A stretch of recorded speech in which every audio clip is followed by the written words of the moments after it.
আমি পারি নাই আর পারি নাই, লস বাঁচাইতে পারি নাই। 50 কেজি ডাটা নিয়েছি, 7 কেজি পচা বেরোইছে। দুঃখের বিষয় বলি বা লসের বিষয় বলি, আজ সকালে এই যে ডাটা কিনছি 50 কেজি ডাটা, তো 50 কেজি ডাটার ভেতরেতে প্রায় 7 কেজি ডাটা পচা।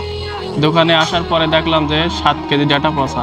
এটা আমরা ডাটা বলি, আমাদের এলাকায় এটা ডাটা বলে, অন্য এলাকায় হয়তো খাড়া বা অন্য যে যাই বলুক সেটা বড় বিষয় না।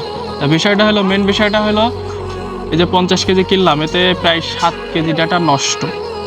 যাই হোক, এটাতে কিছু টাকা লস হবে। তো ব্যবসা করতে গেলে কিছু লস লাভ হবে, এটা বড় বিষয়। তারপরে এগুলো যে এই যে পচাগুলো বাদ দিয়ে ছাড় করছি, এগুলো অবশ্যই বিক্রি হবে না, আবার বিক্রি হতেও পারে। তো কেউ আসে, তা এগুলো এইভাবে কারোর দেওয়া যাবে, মানে ফ্রিতে দেবো আর কি। বিকালে বেলায় যদি কেউ আসে, গরিব মানুষ বা অন্য কেউ যদি আসে বা তারা যদি নেয়, তা এগুলো তাদের ফ্রিতে দেওয়া হবে।